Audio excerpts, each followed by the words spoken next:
Em uma pequena cidade no interior de Minas Gerais, onde as montanhas se erguem como testemunhas silenciosas da história brasileira, algo extraordinário estava prestes a acontecer.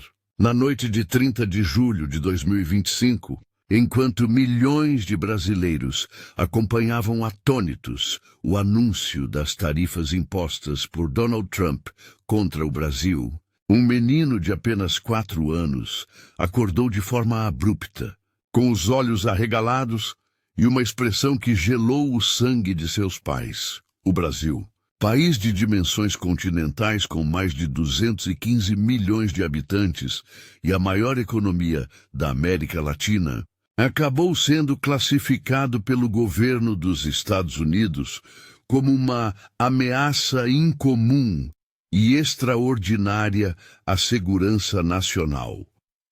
Uma designação reservada a nações como Cuba, Venezuela e Irã. A Casa Branca havia implementado tarifas de 50% sobre produtos brasileiros, alegando perseguição política contra o ex-presidente Jair Bolsonaro e interferência no sistema judicial brasileiro. O pequeno Gabriel, nome fictício para preservar a identidade da criança, enviou-se em sua cama e começou a falar com claramente uma impossível para sua idade. Suas palavras não eram as de uma criança comum. Ele descrevia cenas de conflito entre nações, falava sobre bestas que surgiam do mar e da terra, mencionava números específicos e conexões políticas que uma criança de 4 anos jamais poderia conhecer. A mãe de Gabriel, Maria Conceição, professora de 32 anos, ficou paralisada ao ouvir seu filho pequeno descrever com detalhes precisos a situação política entre Brasil e Estados Unidos. O menino falou sobre tarifas, avaliações econômicas e honorários diplomáticos, assuntos que jamais haviam sido planejados na presença dele. Mas o que mais deixou a família sem palavras foi quando Gabriel começou a recitar passagens bíblicas do livro de Apocalipse, especificamente o capítulo 13, conectando-as aos eventos políticos atuais. Nas semanas seguintes, o comportamento de Gabriel intensificou-se de forma dramática. Todas as noites, por volta das 3 da madrugada, o menino acordava e começava a desenhar mapas complexos, símbolos que foram retirados de textos antigos e estruturas políticas globais. Seus desenhos mostravam conexões entre os Estados Unidos e o Brasil, linhas que representavam conflitos comerciais e uma figura que ele chamava de a melhor do mar. Os pais, inicialmente céticos, conseguiram documentar meticulosamente cada episódio. Filmavam as manifestações noturnas, anotavam cada palavra pronunciada pela criança. Gabriel descrevia com resultados assustadores os eventos que estavam acontecendo entre as duas nações. Ele falou sobre a ordem executiva assinada por Trump, sobre as 697 propostas tarifárias, sobre produtos específicos como café, carnes e frutas que seriam taxados, enquanto suco de laranja, combustíveis e veículos seriam isentos. Como uma criança de 4 anos, que mal conseguia ler palavras simples, poderia saber que o governo americano havia isentado exatamente 697 itens da tributação. Como ele conheceu detalhes técnicos sobre acordos comerciais internacionais. A família estava diante de algo que desafiava toda lógica racional. O Dr. Ricardo Mendes, neurologista infantil renomado da Universidade Federal de Minas Gerais, foi chamado para examinar Gabriel. Durante semanas, o médico realizou uma bateria completa de exames, ressonâncias magnéticas, eletroencefalogramas, testes cognitivos e avaliações psicológicas. Os resultados deixaram a equipe médica perplexa. Gabriel era uma criança neurologicamente saudável, sem qualquer evidência de transtornos dissociativos, epilepsia ou outras condições que pudessem explicar seu comportamento. Posso te pedir um favor? Se você gostou desse vídeo, se inscreva no canal. Isso me motiva a trazer mais histórias para você. E se puder, compartilhe. Você não imagina o quanto isso ajuda.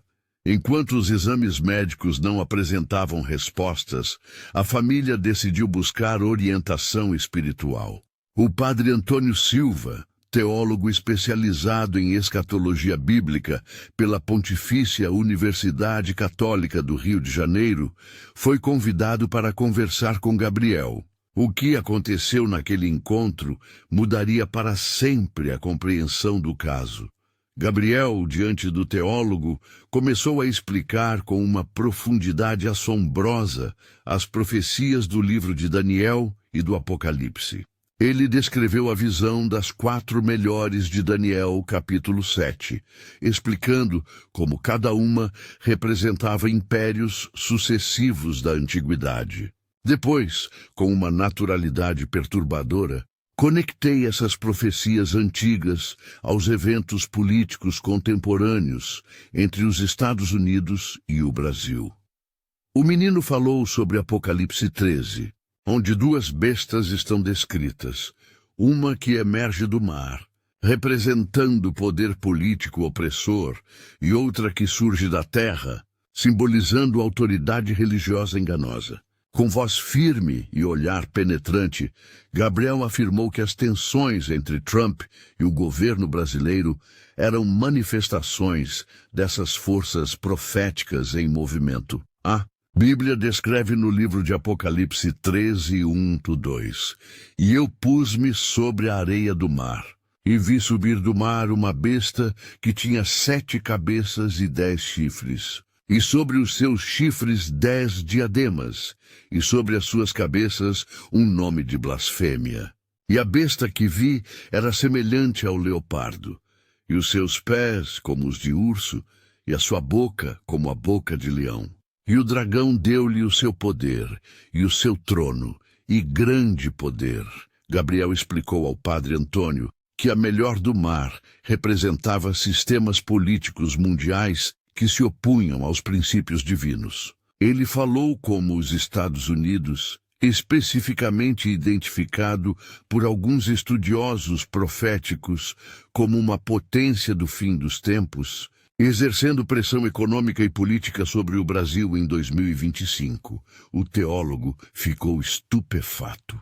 As interpretações de Gabriel não eram simplistas ou infantis. Foram análises teológicas sofisticadas que normalmente exigiam anos de estudo em seminários e universidades. O menino citava conexões entre as profecias de Daniel sobre o rei do norte e o rei do sul, relacionando-se com as dinâmicas geopolíticas atuais. Conforme os dias passam, as revelações de Gabriel tornavam-se cada vez mais específicas e impossíveis de ignorar. Em 6 de outubro de 2025, antes mesmo do anúncio oficial, o menino desenhou um telefone conectando 2 países e escreveu os dados exatos. Naquele dia, o presidente Lula e Donald Trump conversaram por telefone, reafirmando o compromisso de um encontro presencial. Como Gabriel poderia ter previsto aquela conversa telefônica com dias de antecedência? A família estava cada vez mais convencida de que algo sobrenatural estava acontecendo. O menino não apenas descrevia eventos passados, mas começava a antecipar acontecimentos futuros com soluções aterradoras. Em meados de outubro de 2025, Gabriel desenhou 2 homens se encontrando em um país distante. Ele escreveu a palavra Malásia em seu caderno, mesmo nunca tendo ouvido falar do país do Sudeste Asiático. Poucos dias depois, os jornais noticiaram que o governo brasileiro avaliava a possibilidade de um encontro entre Lula e Trump durante a cúpula da ASEAN na Malásia. programada para os dias 26 e 27 de outubro. O padre Antônio iniciou um documentário sistematicamente cada previsão de Gabriel, comparando-as com os eventos subsequentes.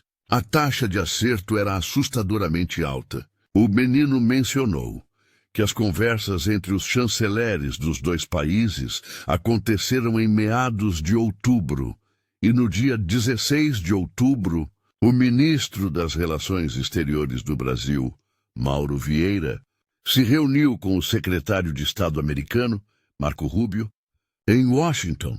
Muita gente tem me perguntado como pode apoiar o canal. É só clicar no Valeu Demais. Além de contribuir, seu comentário fica em destaque como forma de honra. Determinado a compreender a profundidade das especificações, o padre Antônio reuniu uma equipe de teólogos, historiadores e especialistas em profecia bíblica para estudar o caso de Gabriel. Entre eles estava a Turta Helena Rodrigues, professora de estudos bíblicos da Universidade de São Paulo, especializada em literatura apocalíptica. Durante semanas, a equipe respondeu entrevistas extensas com Gabriel.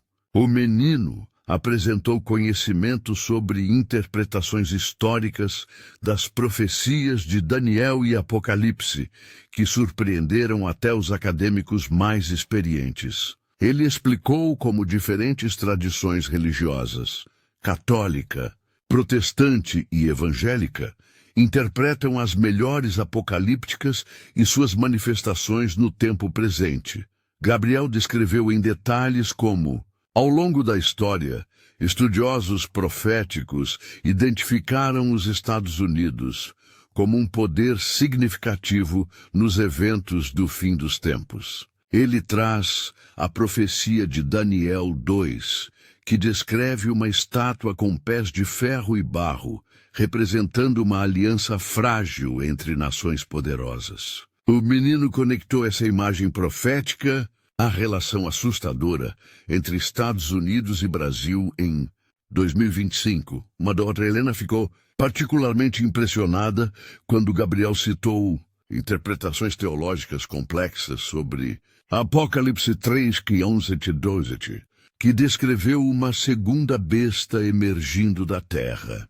Depois vi subir da terra outra besta, e tinha 2 chifres semelhantes aos de um cordeiro, e falou como o dragão, e exerce todo o poder da primeira besta na sua presença, e faz que a terra e os que nela habitam adoram a primeira besta. O menino explicou que alguns teólogos interpretam essa segunda melhor como um poder que aparenta segurar, externamente, chifres semelhantes aos de um cordeiro, mas exerce influência opressora, falava como o dragão. Ele sugeriu que as políticas de Trump contra o Brasil, embora justificadas publicamente como defesa da democracia e dos direitos humanos, representavam, na verdade, o exercício do poder político para objetivos econômicos. Um local montanhoso onde, segundo ele, havia uma caverna contendo inscrições antigas que confirmariam suas visões. Inicialmente relutante, a família decidiu fazer a viagem após consultar o padre Antônio. Com uma equipe de arqueólogos da Universidade Federal de Minas Gerais, liderada pelo Dr. Fernando Costa, eles seguiram as instruções de Gabriel até uma área remota da Serra da Mantiqueira. O menino guiava o grupo com uma certeza impossível para alguém que nunca havia estado naquela região.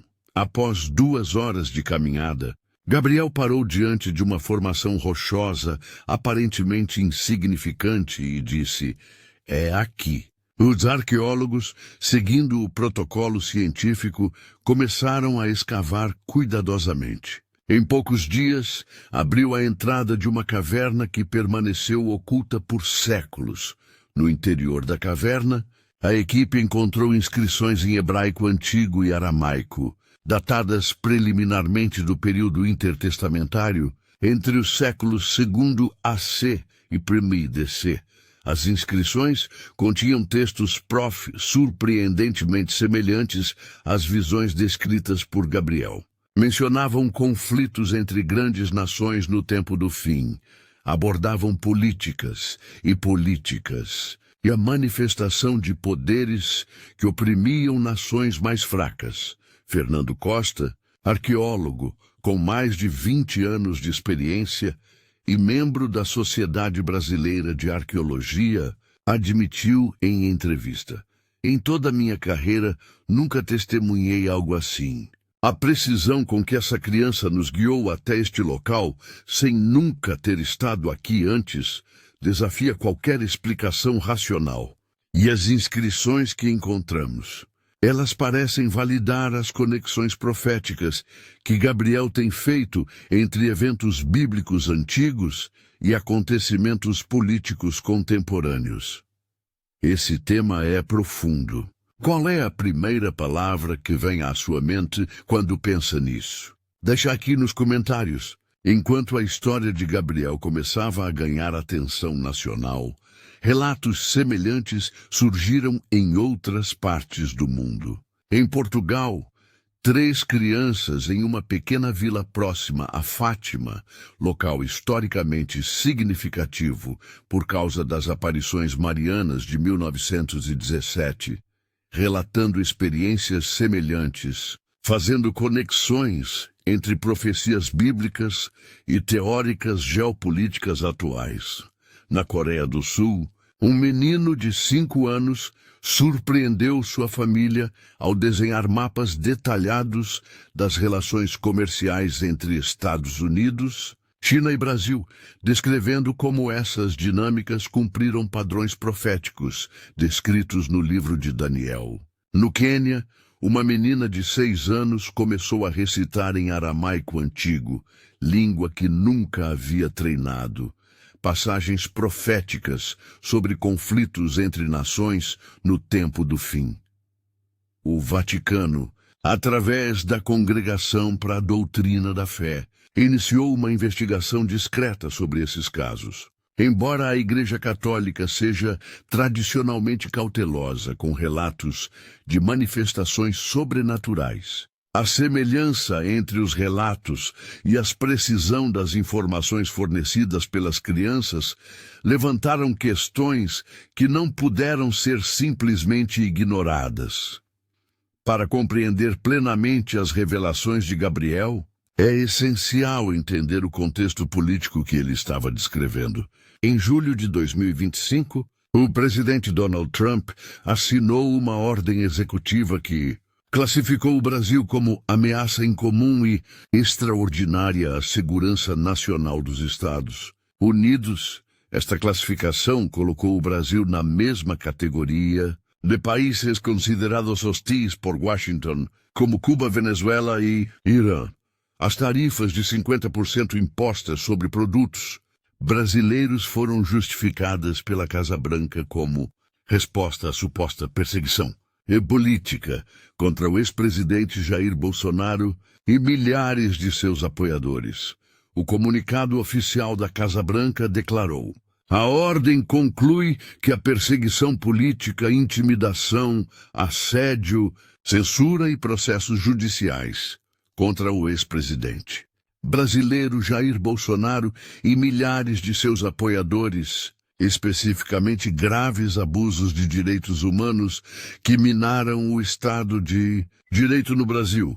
Esta interferência direta de um governo estrangeiro nas questões judiciais internas do Brasil foi interpretada por muitos analistas como um precedente perigoso nas relações internacionais." Gabriel, em suas manifestações, conectava essa interferência política às advertências bíblicas sobre nações poderosas que exercem influência opressora sobre outras.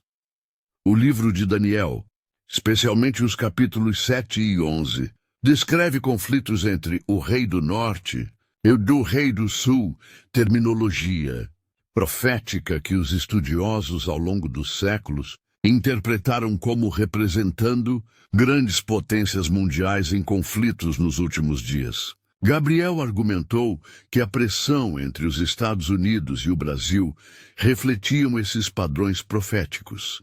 A comunidade científica brasileira ficou dividida diante do caso de Gabriel. O Dr. Paulo Henrique Santos, psicólogo especialista em desenvolvimento infantil da Universidade Estadual de Campinas, propôs que o menino poderia estar manifestando uma especificidade rara do savantismo, onde as crianças demonstram habilidades cognitivas extraordinárias em áreas específicas. Entretanto, essa explicação não satisfazia completamente os pesquisadores. O savantismo geralmente se manifesta em habilidades como matemática, música ou memória visual, não em análises geopolíticas complexas e interpretações teológicas sofisticadas. Além disso, Gabriel não apenas memorizou informações.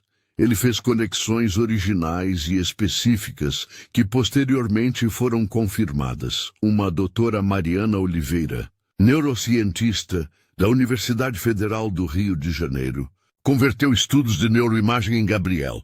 Os resultados mostraram atividade cerebral atípica em regiões associadas à linguagem, memória e processamento simbólico durante seus episódios proféticos. O que observamos não se encaixa em nenhum padrão conhecido de atividade cerebral infantil, admitiu a pesquisadora.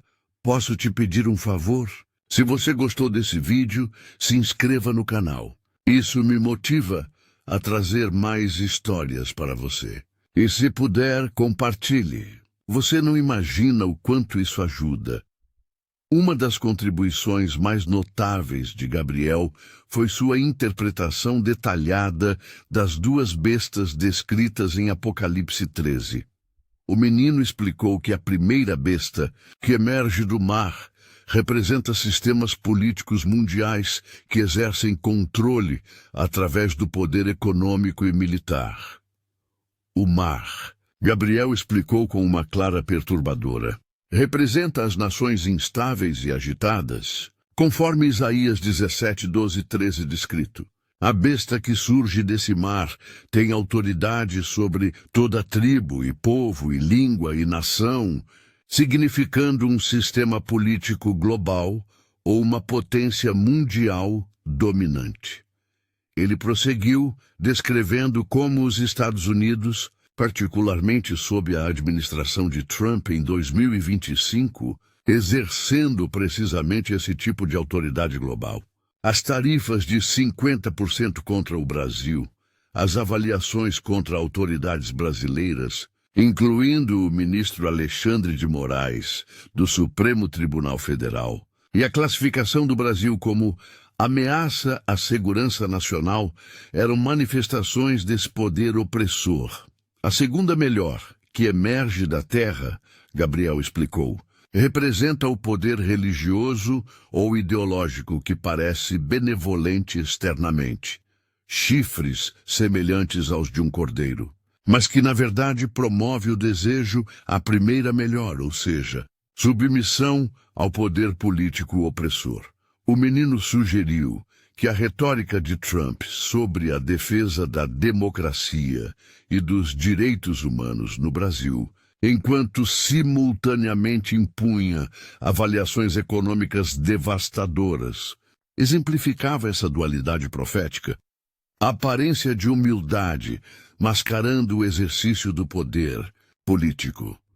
O que tornou as revelações de Gabriel ainda mais extraordinárias foi como elas se cumpriram, progressivamente ao longo dos meses. Em meados de outubro de 2025, ele havia desenhado 2 homens abrindo as mãos, com bandeiras dos Estados Unidos e do Brasil ao fundo. Dias depois, foi anunciado que Lula e Trump encontrariam a cúpula da ASEAN na Malásia. O menino contou que o encontro seria produtivo em palavras, mas tempestuoso em resultados. Uma predição enigmática que parecia sugerir que, embora o diálogo diplomático fosse restaurado superficialmente, as explicações fundamentais permaneceriam. Em 16 de outubro de 2025, quando o ministro Mauro Vieira se encontrou com Marco Rubio em Washington, o chanceler brasileiro descreveu o encontro como tendo ocorrido em clima de excelente descontração e troca de ideias. No entanto, as tarifas permaneceram em vigor e questões fundamentais não foram resolvidas, exatamente como Gabriel havia previsto. O padre Antônio mantinha um registro meticuloso dessas predições e seus cumprimentos. Em seu diário, datado de 20 de outubro de 2025, ele escreveu: "Estou diante de algo que desafia toda a minha formação teológica e acadêmica. Gabriel não está apenas interpretando escrituras antigas. Ele está conectando-as a eventos contemporâneos com uma precisão que sugere conhecimento além de capacidades humanas normais. Se isso é manifestação divina, intervenção angelical ou alguma descoberta ainda não compreendida pela ciência, não posso afirmar com certeza. Mas uma coisa é inquestionável. Algo extraordinário está acontecendo com esta criança. História de Gabriel mencionou questões teológicas profundas que reverberaram através de diferentes tradições religiosas. Estudos evangélicos, católicos e messiânicos trouxeram o debate sobre as implicações de uma criança, demonstrando conhecimento profético em uma era moderna e científica. No Seminário Teológico Batista de São Paulo, explicou: historicamente, as crianças têm desempenhado papéis significativos em manifestações proféticas. O profeta Samuel, na Bíblia, recebeu sua primeira revelação divina ainda criança. As crianças de Fátima, em Portugal, em 1917, contando visões que impactaram milhões. Gabriel pode estar inserido nessa tradição profética. No entanto, outros líderes religiosos mantiveram cautela. O bispo Leonardo Ferreira, da Diocese de Belo Horizonte, anunciou contra conclusões precipitadas. A Igreja sempre ensinou discernimento cuidadoso em casos de alegadas manifestações sobrenaturais. Precisamos distinguir entre revelação revelada divina, psicológicas e até mesmo engano deliberado.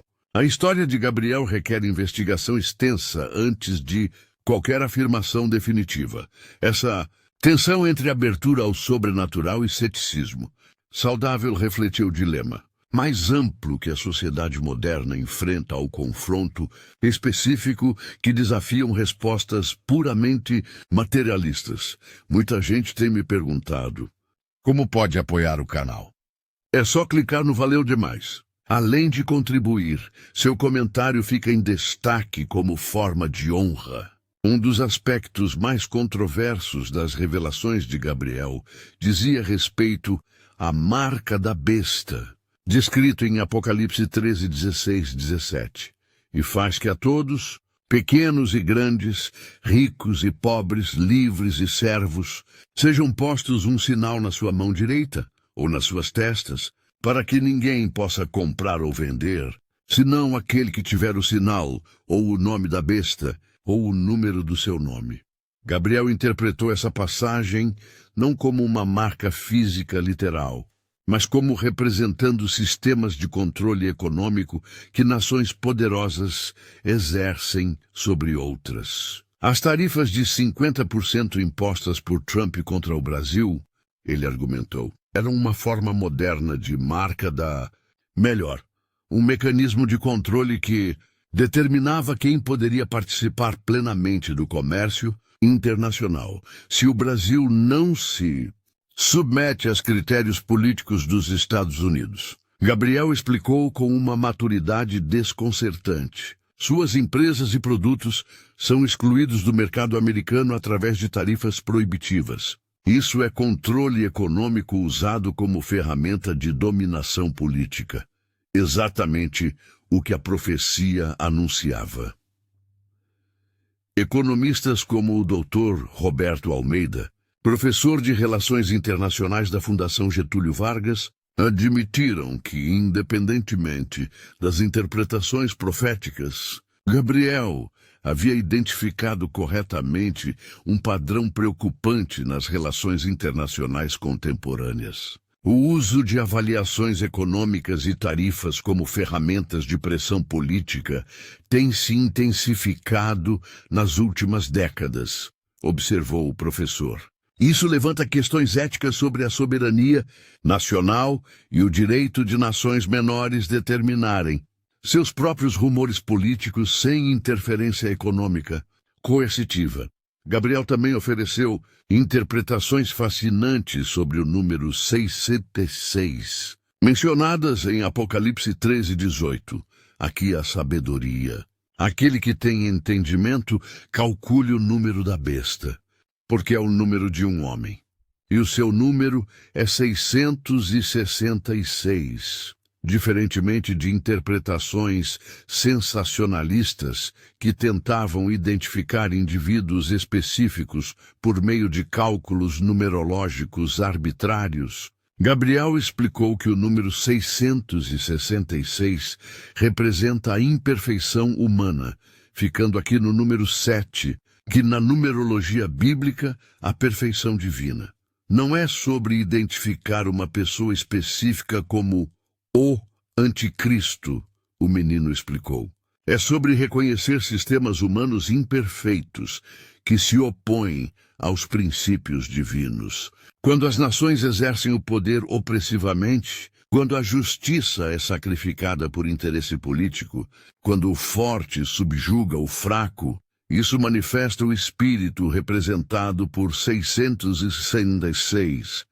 Teólogos acadêmicos visões com essa interpretação sofisticada. Uma doutora Helena Rodrigues comentou: esta é uma leitura teologicamente madura do texto apocalíptico.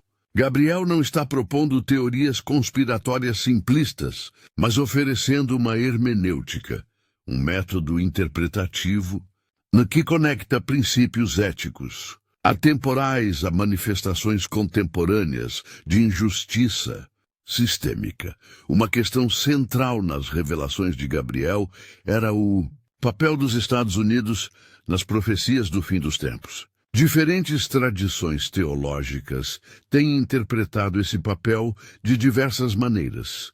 Algumas interpretações adventistas, por exemplo, identificam os Estados Unidos como a segunda melhor de Apocalipse 13, a que emerge da terra com chifres como um cordeiro, mas fala como um dragão. Esta interpretação sugere que uma nação que surgiu com ideais aparentemente nobres, liberdade, democracia, eventualmente exercerá poder opressor globalmente. Gabriel incorporou elementos dessa interpretação, mas com nuances adicionais. Ele sugeriu que não era especificamente sobre os Estados Unidos como nação, mas sobre qualquer potência mundial que utilizasse sua força para subjugar outras nações sob pretextos aparentemente justos. As profecias não são sobre geografia, explicou Gabriel. São sobre padrões de comportamento. Quando Roma antiga oprimia nações, manifestava o espírito da besta. Quando os impérios europeus colonizaram continentes inteiros, manifestavam o espírito da besta. Quando qualquer nação moderna, incluindo os Estados Unidos, utiliza o poder econômico e militar para forçar sua vontade sobre os outros, manifesta o mesmo espírito profético. Em suas manifestações mais recentes, Gabriel começou a fazer previsões sobre desenvolvimentos futuros nas relações entre Brasil e Estados Unidos. Ele desenhou cenas de mais reuniões de alto nível, mas também de contínuas continuidades. Descreveu um padrão de 2 passos para frente, 3 passos para trás no processo diplomático. O menino previu que, embora Lula e Trump eventualmente se encontrassem e manifestassem interesse de resolver as diferenças, interesses políticos e econômicos mais profundos continuariam gerando conflitos. Ele desenhou uma linha do tempo que se estendia até 2026, mostrando períodos alternados de proximidade e distanciamento. Mais perturbador ainda, Gabriel fez referência a outros casos semelhantes, apontando que o padrão de comportamento político que ele identificou entre os Estados Unidos e o Brasil não era único, mas parte de uma tendência global mais ampla. Isso não é apenas sobre dois países, ele dizia. É sobre um sistema mundial que está se cumprindo conforme as profecias anunciadas. Outras nações experimentarão pressões semelhantes. O padrão continuará até que o sistema seja completamente transformado. Esse tema é profundo.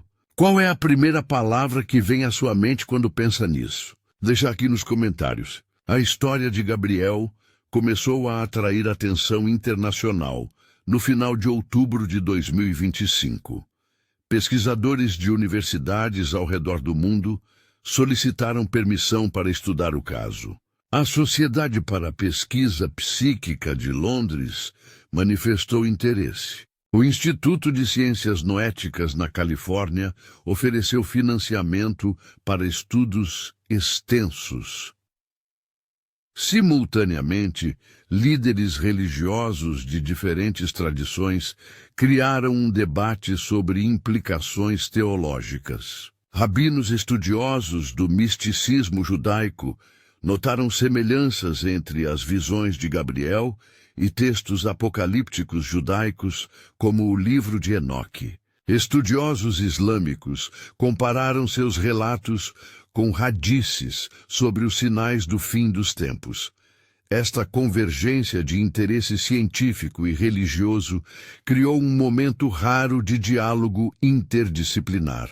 Conferências foram organizadas onde neurocientistas, teólogos, psicólogos e historiadores se reuniram para discutir não apenas o caso de Gabriel especificamente, mas questões mais amplas sobre consciência, profecia e a relação entre fé e razão. Enquanto os debates acadêmicos e religiosos continuavam, a família de Gabriel permaneceu focada no bem-estar do menino. Maria Conceição, sua mãe, refletiu sobre a experiência. Meu filho ainda é uma criança. Ele brinca, ri e chora quando cai. Mas há momentos em que algo mais profundo se manifesta através dele. O padre Antônio, em suas reflexões finais sobre o caso, escreveu: Gabriel nos lembra que a verdade pode se manifestar de formas inesperadas. Seja isso manifestação divina ou despertar de capacidades humanas ainda não compreendidas, o está apontando para realidades que muitos preferem ignorar. Que vivemos em uma época de concessões globais crescentes, onde o poder é exercido sem sabedoria, onde a justiça é sacrificada por política. As profecias bíblicas, independentemente de sua origem sobrenatural ou humana, servem como espelhos éticos, ele continuou. Elas nos confrontam com padrões de comportamento destrutivos que se repetem através da história. Gabriel está segurando esse espelho diante de nós, forçando-nos a ver as dinâmicas de poder, opressão e resistência que caracterizam nossa era. À medida que a história de Gabriel se espalhava, outros casos semelhantes continuavam surgindo ao redor do mundo. Em Manila, nas Filipinas, uma menina de 6 anos começou a desenhar mapas complexos de rotas comerciais globais, descrevendo como as dificuldades econômicas cumpriram os padrões proféticos. Em Joanesburgo, África do Sul, um menino de 5 anos começou a recitar em grego antigas passagens do Apocalipse que ele nunca havia treinado. Esses casos, coletivamente, sugeriam algo extraordinário que estava acontecendo em escala global. Alguns interpretavam como despertar espiritual coletivo. Outros propuseram explicações baseadas em campos morfogenéticos ou consciência coletiva. Os céticos argumentavam que viam de confirmação e amplificação nas redes sociais, criavam ilusão de padrões onde apenas coincidências existiam. Mas para aqueles que testemunharam Gabriel pessoalmente, que ouviram a profundidade de suas palavras, que viram a precisão de suas predições, o ceticismo fácil não foi suficiente. Algo notável estava acontecendo, algo que desafiava categorias convencionais de explicação. Central nas manifestações de Gabriel, uma mensagem simultaneamente antiga e urgentemente contemporânea. A mensagem era sobre poder e responsabilidade, sobre nações como fortes tratam como mais brigas, sobre a diferença entre justiça genuína e justificativas convenientes para auto-interesse, sobre critérios de consideração de opressão independente de suas roupas contemporâneas. Gabriel não estava impedindo o fim do mundo em sentido apocalíptico literal. Ele estava anunciando sobre o fim de sistemas baseados na injustiça, sobre a insustentabilidade de relações internacionais fundamentadas em coerção em vez de cooperação genuína. Suas interpretações das profecias bíblicas serviram menos como predições literárias de eventos futuros e mais como estruturas éticas para avaliar o presente. A melhor não era um ditador específico que surgiria, mas sistemas de poder opressores que já existem. A marca da melhor não era um microchip futuro, mas mecanismos atuais de controle econômico. O Armagedon não foi uma batalha militar vinda, mas o confronto contínuo entre princípios de justiça e manifestações de injustiça sistêmica. Enquanto outubro de 2025 chegava ao fim, com Lula e Trump preparando-se para seu encontro na Malásia, o futuro permanente incerto. As tarifas de 50% contra o Brasil continuaram em vigor. As diplomáticas persistiam. O diálogo estava aberto, mas questões fundamentais permanentes não foram resolvidas. Gabriel continuou tendo suas manifestações noturnas, continuou fazendo desenhos e predições. Seus pais, a equipe médica, os teólogos pesquisadores e continuaram documentando, estudando, tentando compreender. O que Gabriel estava revelando fosse manifestação divina, características psicológicas inexplicadas ou despertar de consciência coletiva, era que vivemos em tempos proféticos, não porque eventos específicos preditos há milênios estão se cumprindo literalmente, mas porque os padrões humanos de comportamento que as profecias anunciavam continuaram se repetindo. A verdadeira pergunta não era se Gabriel estava demonstrando capacidades sobrenaturais, mas se a humanidade escolheria ouvir a mensagem sobre justiça, compaixão e os perigos de poder descontrolado que ele estava transmitindo. Nas palavras finais que Gabriel pronunciou em sua última manifestação, documentada em outubro de 2025. As profecias não são sobre prever o futuro. Esta declaração, vinda de um menino de 4 anos, resume talvez o insight mais profundo de toda a experiência extraordinária. As profecias servem não para nos fazer espectadores passivos de um futuro predeterminado, mas para nos tornarmos participantes ativos na escolha entre os futuros possíveis. A história de Gabriel termina não com respostas definitivas, mas com perguntas urgentes. O que fazemos com o conhecimento profético, seja ele divino ou humano? Como respondemos quando padrões de injustiça são revelados? Escolhemos a sabedoria da compaixão ou a sedução do poder? Essas perguntas ecoam desde textos proféticos antigos até manchetes contemporâneas, desde cavernas em Minas Gerais até salas de conferência em Washington, desde as visões de uma criança de 4 anos até os debates de líderes mundiais. E talvez essa seja uma verdadeira profecia. Não uma previsão de eventos futuros inevitáveis, mas um espelho refletindo escolhas presentes que determinarão qual futuro se manifestará.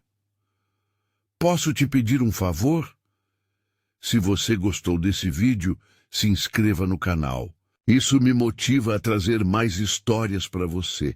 E se puder, compartilhe. Você não imagina o quanto isso ajuda.